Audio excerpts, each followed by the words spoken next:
मैंने ये फैसला किया और फिर कह रहा हूं, हमने ये कहा कि हम कांग्रेस और बीजेपी को छोड़कर किसी से भी अलायंस करने के लिए तैयार हैं।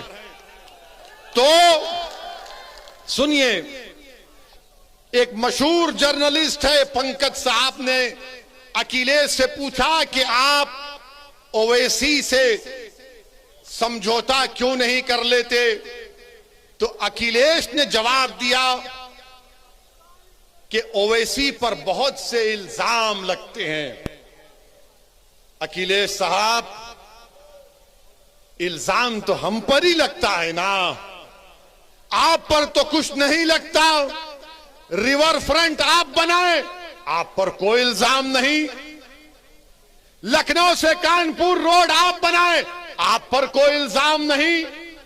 आपने सब कुछ किया, आपके 10-10 उंगलियां घी में थी, मगर आजम पर इल्जाम लगा बकरी चोरी का और भैंस चोरी का। ये इल्जाम सिर्फ हम पर लगता है, ये 60 साल से हम पर इल्जाम लग रहा है। कभी आतंकवाद का, कभी फिरका परस्ती का, कभी पुलिस को मारने का, तो कभी किसी और इल्जाम का।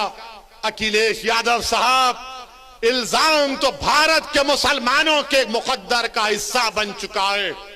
अब हम इल्जामात की फिक्र नहीं करेंगे।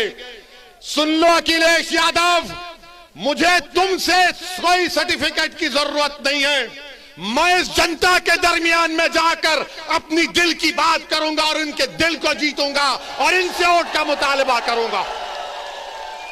तुम क्या दोगे? तुम 11% यादव हो, हम 19% मुसलमान हैं।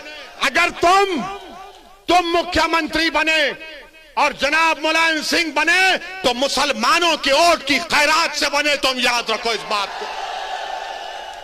हम पर इल्जाम, अरे हमारे पे कुछ इल्जाम लगा, हमारी तारीख गवाह है, हमारी नबी की सीरत की किताबें पुकार पुकार कर कह रही हैं कि जिस पर इल्जाम लगता है अल्लाह उसको कामयाब करता और करेगा इंशाअल्लाह ताला। इल्जाम है, कोई बात नहीं है, मगर याद रखो, चुनाव के बाद बच्चों की तरह नहीं रोना। चुनाव के बाद बच्चों की तरह सिसक सिसक कर नहीं रोना।